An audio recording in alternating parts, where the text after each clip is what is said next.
ಯಡಿಯೂರಪ್ಪ ಅವರು ನನಗೆ ಕುಮಾರಣ್ಣ ಮೋಸ ಮಾಡಿದ ಅಂತ ಕಣ್ಣೀರಿಟ್ಟಿದ್ದಾರೆ. ಮತ್ತಿದು ಆಗನ ಹಲವಾರು ನಾಯಕರು ವೇದಿಕೆ ಮೇಲೆ ಕಣ್ಣೀರಿಟ್ಟಿದ್ದಾರೆ. ಅವ್ರು ಕಣ್ಣೀರಿಟ್ಟಿದ ಮೇಲೆ ಅಳದೇ ಅದ, ಅವರು ಹಗಲತ್ತಿನಲ್ಲಿ ಕನಸು ಕಾಣ್ತಾರೆ. ಅರೆ ಕನಸು ಕಾಣೋದೇನು? ಒಂದು ಹಾಲು ಮತ್ತು ನಾಯಕ ಬಡ ಕುಟುಂಬದಿಂದ ಬಂದಿದ್ದವ್ರು ಕನಸು ಕಂಡುಬೇಡದ? ಅವ್ರು ತಪ್ಪ ಕನಸು ಕಂಡದು? ಇವ್ರು ಕನಸೇ ಕಾಣಬೇಡದಲ್ಲ ಬಡವರು. ನೀವೇ ಕನಸು ಕಾಣೋದು ನಿಮ್ಗೆ ಸರಿಯಾಗ, ಅವ್ರು ಕನಸು ಕಾಣಬೇಡದು. ಯಾವ ವಿರೋಧಿಲ್ಲ, ಯಾವ ಸಮಾಜ ವಿರೋಧಿ ಇದ್ರ ಈ ಸಮಾಜ ನಾಯಕಿಗೆ MLA ಅವರು ಬೆಂಬಲ ಮಾಡ್ತಿದ್ದಿಲ್ಲ. ಕೋರ್ಬೋ ಸಾಹೇಬ್ರು ಫಸ್ಟ್ ಗಮನಕ್ಕಿರ್ಲಿ. ಅವ್ರು ಮಾಡಿದ ಮೇಲೆ ಅವರು ನೋವು ತಗೊಂಡಿದ್ದಾರೆ. ನಿಮ್ಮ ಮಗ ಮಾಡ್ತಿದ ಅನ್ಯಾಯ, ನಮ್ಮ ಒಂದು ಕೆಲಸ ಆಗಲಾಗಿದೆ. ಇಡೀ ತಾಲೂಕಾದಾಗ ನಮ್ಮ ಜನ ನಮ್ಗೆ ಕೇಳ್ತಾ ಇದ್ದಾರೆ, ಕಾರ್ಯಕರ್ತರು ಕೇಳ್ತಾರೆ ಅಂದ್ರೆ ತಮ್ಮ ನೋವು ಹಂಚ್ಕೊಂಡಿದ್ದಾರೆ. ಇದೇ ತರ ನಮ್ಮ ಶಾಸಕರು ಅದ, ಮಾಜಿ ಮಂತ್ರಿ ಅದ, ಮಾಲೀಕರ ಸಾಹೇಬ್ರು ಅದೇ ಟೈಮ್ ಹೇಳ್ಕೋತಾರೆ. ರೇವ್ರ ಕೇದಾಗ ಹೇಳಿಕೆ ಕೊಟ್ರೆ ಅವ್ರೇನಂತಾರೆ, ಅವ್ರು ಏನು ಸಾಧನೆ, ಅವ್ರ ಸಾಧನೆ ಏನು ಮಾಡಿದಾರೆ ಅಂದ್ರೆ ಇಡೀ ತಾಲೂಕು ರೈತರು ಕೇಳ್ರಿ ಅವ್ರು ಸಾಧನೆ ಹೇಳ್ತಾರೆ. ಮಾಲೀಕ ಗೊತ್ತಿರೋ ಸಾಹೇಬ್ ಸಾಧನೆ ಹೇಳ್ತಾರೆ. ಅವ್ರು ಏನು ಸಾಧನೆ ಮಾಡಿದ್ದಾರೆ, ತಾಲೂಕದಾಗ ಏನೇನು ಕೆಲಸ ಮಾಡಿದ್ದಾರೆ, ಅವ್ರು ಏನು ಮಾಡಿದ್ದಾರೆ ಅನ್ನೋದು ಎಲ್ಲ ಜನರಿಗೆ ಗೊತ್ತಿದೆ. 6 ಸಾರಿ ಇಲ್ಲಿ ಜನ ಅವರಿಗೆ ಆಶೀರ್ವಾದ ಮಾಡಿದ್ದಾರೆ. 5 ನಾಯಕ ಇಲ್ಲಂದ್ರೆ ಇವರು ಎಲ್ಲ 5 ನಾಯಕ ಆಗಿ ಇವ್ರು ಬಂದ್ರೆ ಏನಪ್ಪ, ಇವರು ಇದೇ ಲೋಕಸಭೆ ಚುನಾವಣೆದಾಗೆ ಮೊನ್ನೆ ಹೋಗಿದ್ದು ಆ ಟೈಮ್ದಾಗ ಸಾಹೇಬರು ಬೆಂಬಲ ಕೊಟ್ಟಿದ್ದು, ಮತ್ತು ಈ ಶ್ರೀಮಾನ್ ಮಕ್ಬೂಲ್ ಪಟೇಲ್ ಸಾಹೇಬರು ಬೆಂಬಲ ಕೊಟ್ಟಿದ ಮೇಲೆ ಇಷ್ಟು ಲೀಡ್ ಕಡಿಮೆ ಆಗಿದೆ. ಅಫ್ಜಲ್ ಇಲ್ಲಾಂದ್ರೆ 1 ಲಕ್ಷ ಲೀಡ್ ಆಗ್ತಿತ್ತು ಬಿಜೆಪಿಯಲ್ಲಿ. ಇದೇ ಲೀಡ್ಗಿಂತ ಮೊದಲು ಹೇಳಿಕೆ ಕೊಡ್ತಿರೋರು ಶಾಸಕರು ಸುಪುತ್ರರು. ನಾವು ಈ ಸಾರಿ MP ಎಲೆಕ್ಷನ್ 50,000 ಲೀಡ್ ತೋರಿಸ್ತೀವಿ. 50,000 ಲೀಡ್ ಕೊಟ್ಟಿಲ್ಲ ಅಂದ್ರೆ ನಾವು ರಾಜಕೀಯ ನಿಮಿತ್ತ ತಗೋತೀನಿ ಅಂತ ಹೇಳಿಕೆ ಕೊಡ್ತಿದ್ರು ಅವರು. ರಾಜಕೀಯ ನಿಮಿತ್ತ ತಗೊಂಡಿಲ್ಲ ಅವರು.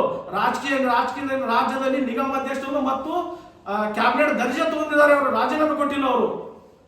ಅವರು ರಾಜೀನಾಮೆ ಕೊಡಬೇಕಾಗಿತ್ತು. ಅವರು 5 ಮತವನ್ನು ಪಡೆದು, ಅರೆ ನಿಮ್ಗೆ ಎಷ್ಟು ಇದು ಸ್ವಾಭಿಮಾನ ಇತ್ತು, 5 ಬಗ್ಗೆ ಇತ್ತು ಸ್ವಾಭಿಮಾನ ಇತ್ತು ನಿಮ್ಗೆ ಇದು ಇತ್ತಂದ್ರೆ ಇವತ್ತೇ ರಾಜೀನಾಮೆ ಕೊಟ್ಟು ಚುನಾವಣೆಗೆ ಬನ್ನಿ, ನೋಡಿ ನೀವು ಗೆದ್ದು ತೋರಿಸಿ.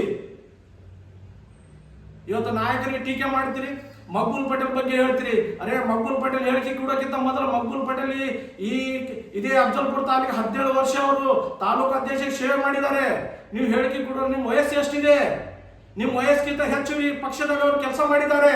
ಅವರು ಕಾಂಗ್ರೆಸ್ ಪಕ್ಷ ಬಿಟ್ಟಿಲ್ಲ. ಅವರು ಕಾಂಗ್ರೆಸ್ ಪಕ್ಷ ಎಲ್ಲಿದ್ದು ಮನನೊಂದಿ ಅವರು ಮನೆಯಲ್ಲಿ ಕೂತು ಬೇರೆ ಪಕ್ಷೇತರವರು ಬೆಂಬಲ ಮಾಡಿದ್ದಾರೆ. ಇದೇ 2018ದಾಗ ಸಪೋರ್ಟ್ ಮಾಡಿದ್ರು. ಏನ್ ಮಾಡಿದ್ರು? ಅವ್ರ ಕೆಲಸ ಹೇಳಿದ ಕೆಲಸ ಆಗಿಲ್ಲ. ಅದಕ್ಕೆ ಮನನೊಂದವ್ರು ಮನೆಯಲ್ಲಿ ಕೂತಿದ್ದಾರೆ ಮಕ್ಬೂಲ್ ಪಟೇಲ್ ಅವರು. ಇವತ್ತಿಗೆ ಮಕ್ಬೂಲ್ ಪಟೇಲ್ ಸಾಹೇಬ್ರು, ಮಾಲಿಕಾ ಸಾಹೇಬ್ರು ಇದ್ದಿದ್ದಿಲ್ಲ ಅಂದ್ರೆ ಅವ್ರು MP ದಾಗ ಎಷ್ಟು ಲೀಡ್ ಎಷ್ಟು ಕಡಿಮೆ ಲೀಡ್ ಆಗಿದೆ ಗೊತ್ತದ? ಇಲ್ಲಿ ಎಷ್ಟೋ ಪ್ರಯತ್ನ ಮಾಡಿದ ಮೇಲೆ ಆಗಿದೆ.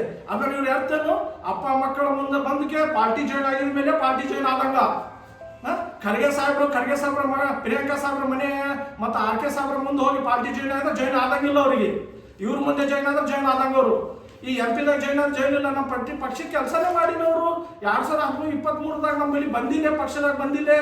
ಅವ್ರಿಗೆ ನಾವು ಅವ್ರು ಹೇಳಿಕೆ ಕೊಡೋದು, ನಮ್ಮ ಪಕ್ಷದಾಗ ಅವರು ಹೇಳಿಕೆ ಕೊಡೋದು ಏನದ? ಅವರು ಅರೆ ಪಕ್ಷದ ಹಿರಿಯರು, ಪಕ್ಷ ಕಟ್ಟಿದವರು ಅವ್ರೆ, ಮೂಲರು ಮಾತಾಡ್ತಾರೆ. ಯಾವಾಗಲೂ ನಾವೇ ಹಿಡಿತನಲ್ಲಿ ಇಟ್ಟು ಮಾಡಬೇಕು, ಹಿರಿಯರಿಗೆ ಮಾತಾಡಬೇಕು.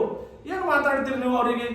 ಮಕ್ಬೂಲ್ ಪಟೇಲ್ ಅವ್ರ ಕಾಲಾಗ ಮಕ್ಬೂಲ್ ಪಟೇಲ್ ಕಾಲ ಪೂರ್ತಿ ವಯಸ್ಸಾಯಿತು ಕಾಂಗ್ರೆಸ್ ಆಗೋರಿಗೆ ಅಂತ ಹೇಳಿಕೆ ಕೊಡ್ತೀರಿ ನೀವು ಅವರಿಗೆ?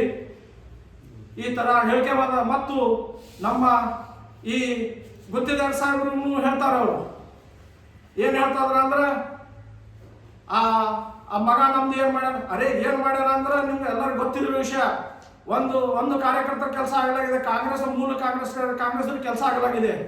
ಯಾವ ಕಾಂಗ್ರೆಸ್ ಕೆಲಸ ಮಾಡಲಾಗಿದೆ, ಯಾವ ಕಾರ್ಯಕರ್ತರ ಕೆಲಸ ಮಾಡ್ತೀನಿ ಅಂದ್ರೆ ನೀವೇ ಇದ್ದೀರಿ ಪಕ್ಷ, ನೀವು ತಿಳ್ಕೊರಿ. ಯಾವ ಪಕ್ಷದಿಂದ ಬಂದವ್ರು ಕೆಲಸ ಕೊಡಲಾಗತ್ತೀರಿ, ಯಾವ ಪಕ್ಷ ಕೆಲಸ ಮಾಡಲಾಗತ್ತೀರಿ ನೀವು ಅನ್ನೋದು. ಅದಕ್ಕೆ ನೋವಾಗಿ ಅವ್ರು ಹೊರಗೆ ಹಾಕಿದ್ದಾರೆ. ನಮ್ಮ ಶಾಸಕರು, ಅವರ ಸುಪುತ್ರರು ನಿತೀಶ್ ಕುಮಾರ್ ಅವರು ಹಗಲಂದಿಲ್ಲ ರಾತ್ರಿಯಲ್ಲಿಂದ MP ಎಲೆಕ್ಷನ್ ಓಡಾಡಿದ್ದಾರೆ.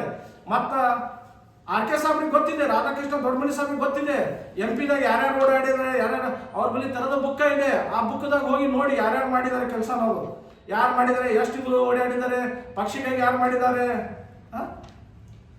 ಅದು ಏನೋ ಮಾತಾಡ್ಬೇಕಂದ್ರೆ ಪಕ್ಷದಾಗ ಸ್ವಲ್ಪ ನೋಡಿ ಮಾತಾಡಬೇಕು. ಅರೆ ಕೋರ್ವ ಸಾಹೇಬ್ರು ಹಂಗೆ ಹೇಳಿದ್ರಿ, ಅವ್ರು ಕಣ್ಣೀರು ಇಡ್ತಾರೆ, ಅವ್ರು ಹೆಂಗ್ ಮಾಡ್ತಾರೆ. ಅರೆ ಕಣ್ಣೀರು ಮನನೊಂದಿ ಕಣ್ಣೀರು ಇಟ್ಟಿದ್ದಾರೆ. ಅವ್ರಿಗೆ ನೋವಾಗಿದೆ. ಅವ್ರು ತಡ ಮಾಡಿದಕ್ಕಾಗಿ ನೋವು ಆಗಿಲ್ಲ ಅವರಿಗೆ. ನಾ ಹೇಳಿದ ಕೆಲಸ ಆಗಲಾಗಿದೆ. ನಾನು ಶಾಸಕ ಆಗಿ ನಿಂದಿರ್ಬೇಕಂತ ಹಲವಾರು ಇದ್ರಾಗ ಲಾಕ್ಡೌನ್ದಾಗ ಎಂತೋ ಬಡವರಿಗೆ ಕಿಟ್ ಹಂಚಿದ್ರು ಅವರು, ಬಡವರ ಪರ. ಅಲ್ಲಿ ಪಕ್ಷ ನೋಡಿಲ್ಲ, ಜಾತಿ ನೋಡಿಲ್ಲ, ಧರ್ಮ ನೋಡಿಲ್ಲ, ಎಲ್ಲ ಮನೆಗಳು ಮಾಡಿದ್ದಾರೆ, ಕೆಲಸ ಮಾಡಿದ್ದಾರೆ ಅವರು. ಅಂತ ಮಾಡಿದವರಿಗೆ ಅಂತರಿಗೆ ಟೀಕೆ ಮಾಡ್ತೀರಿ ನೀವು. ಹೊಳಿ ಆ ಟೈಮ್ದಾಗ ಹೊಳಿ ಬಂದಾಗ ಅವರು ಇದೇ ನಮ್ಮ ಶಾಸಕರು ನನಗೆ ಆರೋಗ್ಯದ ಸಮಸ್ಯೆ ಇದೆ, ನಾನು ದಾಖಲೆ ಇದ್ದಂತ ಹೇಳ್ಕೊಂಡ್ರು ಅವರು. ರೈತರ ಬಗ್ಗೆ ಪರ ಕಾಳಜಿ ವಹಿಸಿಲ್ಲ ಅವರು. ತಮ್ಮ ಮಗ ಪರ ಬ್ಯಾಟಿಂಗ್ ಮಾಡ್ಲಿಕ್ಕೆ ಹೋಗಿ ಅಲ್ಲಿ ಮಂತ್ರಿಯವ್ರ ಮನೆಗೆ, ಮಿನಿಸ್ಟರ್ ಮನೆಗೆ ತಗೊಂಡು ಭೇಟಿ ಮಾಡಿದ್ರು. KKID ಅಧ್ಯಕ್ಷ ಮಾಡ್ಬೇಕಂತ. ಆ ಟೈಮ್ದಾಗ ನನಗೆ ಬಂದಿಲ್ಲ, ಆ ಟೈಮ್ದಾಗ ಕಾರ್ಯಕರ್ತ ನನಗೆ ಬಂದಿಲ್ಲ. ತಮ್ಮ ಮಗನೇ ನನಗೆ ಬಂತು, ನನ್ನ ಮಗನಿಗೆ ಮಾಡಬೇಕು ಅಂತ ಮಗನಿಗೆ ಅದು ಕಾರ್ಯಕರ್ತರು ಇದ್ದಿಲ್ಲ.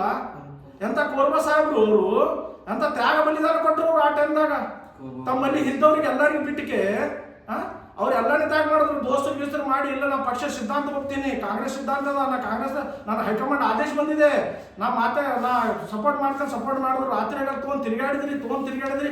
ಆ ಟೈಮ್ದಾಗ ಅವ್ರು ಸರಿಯಾಗಿ ಅನ್ನಿಸಿದ್ರು. ಈ ಟೈಮ್ದಾಗ ಅವ್ರಿಗೆ ಕೆಟ್ಟ ಅನ್ನಿಸಿದ್ರು. ಅವರು ಕೋರ್ಬಸ್ ಅವರು ಬರೀ ಕಣ್ಣೀರು ಇಡ್ತಾರ.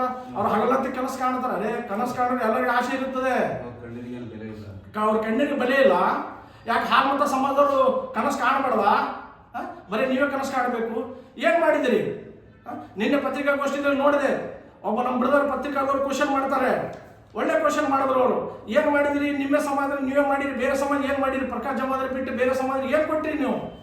ಏನೂ ಇಲ್ಲ. ಸುಮ್ ಒಬ್ಬರಿಗೊಬ್ಬರು ಮೋದಿ ನೋಡ್ತಾರೆ. ಸತ್ಯ ಗೊತ್ತಾದೆ, ಯಾರು ಹೇಳಿಕೆ ಕೊಡ್ಲಾಕ್ ಬಂದಿದ್ದಾರೆ ಅವರೇ ತಿಳಿಸಿ ಹೇಳಿದರೆ ಈ ಅರುಣ್ ಗೌಡ್ರು ಇನ್ನ ಒಳ್ಳೆ ಮನುಷ್ಯರಾಗ್ತಿರೋರು. ಅವ್ರು ಹೇಳ್ತಿದಾಗ ಏನ ಮತ್ತಿದೇ ಇತ್ತು, ಅವ್ರ ಜನ ಮೇಲೆ ಬೆಂಬಲ ಅಂತ ಹೇಳ್ತೀರಿ ಅವ್ರಿಗೆ. ಇದೇ ನಮ್ಮ ಇವರು ಅಶ್ಫಾಕ್ ಬಂದರಾಡೋರು ಒಂದು ಹೇಳಿಕೆ ಕೊಡ್ತಾರೆ. ಮುಸಲ್ಮಾನ್ ಸಮಾಜದವರಿಗೆ ನಾವು ಜಡ್ಪಿ ಮಾಡಿ, ಅರೇ ಸಾಹೇಬ್ರೆ ಜಡ್ಪಿ ನೀವೇನು ಮಾಡಿರಲ್ಲ, ಬಿಜೆಪಿ ಪಕ್ಷದಲ್ಲಿ ಇದ್ದಾಗ ಜಡ್ಪಿ ಮಾಡಿರಿ. ಈ ಕಾಂಗ್ರೆಸ್ದಾಗ ಏನು ಮಾಡಿರಿ? ಮನಿ ಹೊಡೆಯೋ ಕೆಲಸ ಮಾಡ್ಲಾಗಿದ್ದೀರಿ. ಏನ್ ಮಾಡಿರಿ? ಏನು ಮಾಡಿಲ್ಲ. ಕಾಂಗ್ರೆಸ್ ನಮ್ಮ ಮುಸ್ಲಿಮರಿಗೆ ಏನ್ ಮಾಡಿರಿ ನೀವು? 8 ವರ್ಷದಿಂದ ನಮ್ಮ ಮುಸ್ಲಿಮರಿಗೆ ಕಣ್ಣೀರು ಹಾಕ್ಲಾಕತ್ತೀರಿ ನಮ್ಮ ಮುಸ್ಲಿಂ ಸಮಾಜದವರು. ಹೇಳ್ಕೊಬೇಡ್ರೆ ಇದೇ ಹೋರಿ ನೀವು ಗೆದ್ದು ಬಂದಾಗ ಇದೇ ಗರದಾಗ ಅಲ್ಲಿ ಮಸೂದಿದಾಗ ಬೆಂಕಿ ಇಟ್ರು, ಕುರಾನ್ ಸುಟ್ಟಿದ್ರು. ಹೋಗಿ ಸೌಜನ್ಯಕ್ಕಾಗಿ ಹೋಗಿ ಅಲ್ಲಿ ಮುಸ್ಲಿಂ ಸಮಾಜ ಹೋಗಿ ಭೇಟಿಯಾಗಿಲ್ಲ. ಇದೇ ಶಾಸಕರ ಸುಪುತ್ರರು ಮತ್ತು ಶಾಸಕರು ಹೋಗಿ ಅಲ್ಲಿ ಮುಸ್ಲಿಂ ಸಮಾಜ ಹೋಗಿ ಭೇಟಿಯಾಗಿಲ್ಲ ಅವರು. ಮತ್ತು ಮುಸ್ಲಿಂ ಸಮಾಜ ಪರ ಮಾತಾಡ್ತೀನಿ ನೀವು. 6 ಕೋಟಿದ 30 ಲಕ್ಷ ರೂಪಾಯಿ ಅನುದಾನ ತಂದೀನಿ, ಸಮಾಜ ಅದು ಮಾಡ್ತೀನಿ ಇದು ಮಾಡ್ತೀನಿ. ಏನ್ ಮಾಡಿರಿ ನೀವು? ನಿಮ್ ಪೀರಿಯಡ್ದಾಗೆ ಐತಿದು. ಮತ್ತೆ ಯಾರ್ಯಾರ ಇದೇ ಬಿದ್ನೂರು ಬಾಜು ಗರ್ ಬಾಜು 10 ಗಂಟೆಗೆ ದರ್ಗಾ ಬೀಳಿಸ್ತಾರೆ. JCB ಇಟಾಚಿ ಹಚ್ಚಿ JCB ಮತ್ತು ಟ್ರ್ಯಾಕ್ಟರ್ ತಂದಕ್ಕೆ ದರ್ಗಾ ಬೀಳಿಸ್ತಾರೆ. ಇದೇ 3 ವರ್ಷದಿಂದ ನಿಮ್ಮ ಅಧಿಕಾರ ಅವಧಿಯೊಳಗೆ ಅಲ್ಲಿ ಸೌಜನ್ಯಕ್ಕೆ ಮುಸ್ಲಿಮರು ಇನ್ನೂ ಭೇಟಿಯಾಗಿಲ್ಲ ನೀವು. ಅರೆ ಯಾಕೆ ದರ್ಗಾ ಬೀಳಿಸಿರಿ? ಮುಸ್ಲಿಮರಿಗೆ ಯಾಕೆ ಅನ್ಯಾಯ ಮಾಡ್ಲಾಕತ್ತೀರಿ? ಈ ತರ ಮುಸ್ಲಿಮರಿಗೆ ಯಾಕೆ ನೀವು ದೌರ್ಜನ್ಯ ಮಾಡ್ಲಾಕತ್ತೀರಿ ಅಂತ ಶಾಸಕರಾಗಲಿ ಶಾಸಕರ ಸುಪುತ್ರ ಆಗಿ ಹೋಗ್ಲಿ ಒಂದು ಸಲ ಹೋಗಿ ಆ ಸಮಾಜಕ್ಕೆ ಹೋಗಿ ಅಲ್ಲಿ ಭೇಟಿಯಾಗಿಲ್ಲ. ಅದೇ ಏನು ನಮ್ಗೆ ಏನ್ ಸಮಾಜ ಮಾಡಿದ್ರೆ ಏನ್ ಮಾಡಿದ್ರು? ನಮ್ಮ ಮುಸ್ಲಿಂ ಸಮಾಜರಿಗೆ ಏನೂ ಇಲ್ಲ. ಅರೆ KPCC ಮೆಂಬರ್ ಮಾಡಿವ್ರಿ ನಾವು ಪಪ್ಪು ಪಡೆದು. ಅರೆ KPCC ಮೆಂಬರ್ದು ಏನಾಗ್ತದ್ರಿ? ಯಾವ ನಾಮಿನೇಟ್ ಮಾಡಿರಿ ಹೇಳ್ರಿ? ಒಂದು ನಾಮಿನೇಟ್ ಮಾಡೋದಿತ್ತು. ಶಾಸಕರು ನೀವೇ KKID ಸತಿ. ಅರೆ ಅದಕ್ಕೆ ಅಂದ್ರು ನೀಲ್ಕಂಠ ಮುಳುಗೆದವ್ರು ಅಂದ್ರು. ಅರೆ ಮಲ್ಲಿಕಾರ್ಜುನ್ ಖರ್ಗೆ ಸಾಹೇಬ್ರಿಗೆ ಅವರು ಸುಪುತ್ರಿ ಬ್ಲ್ಯಾಕ್ ಮೇಲ್ ಮಾಡಿ KKRTC ಅಧ್ಯಕ್ಷ ಸ್ಥಾನ ಪಡ್ಕೊಂಡಿರಿ ನೀವು. ನನಗೆ ಕೊಟ್ಟಿಲ್ಲ, ನಾನು ರಾಜೀನಾಮೆ ಕೊಡ್ತೀನಿ MLA ಸ್ಥಾನಕ್ಕೆ ಅಂತಕ್ಕೆ. ಆ ಸಾಹೇಬ್ರಿಗೆ ಬ್ಲ್ಯಾಕ್ ಮೇಲ್ ಮಾಡಿ ತಗೊಂಡಿರಿ ನೀವು KKRTC ಅಧ್ಯಕ್ಷ ನೀವು.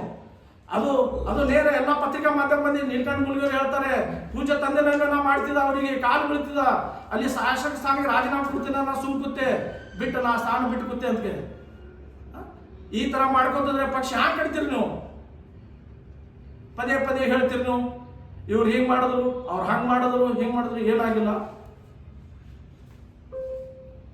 ಅಂತ ಹೇಳಿ ನಾನು 4 ಮಾತನ್ನ ಮುಗಿಸ್ತಾ ಇದ್ದೀನಿ.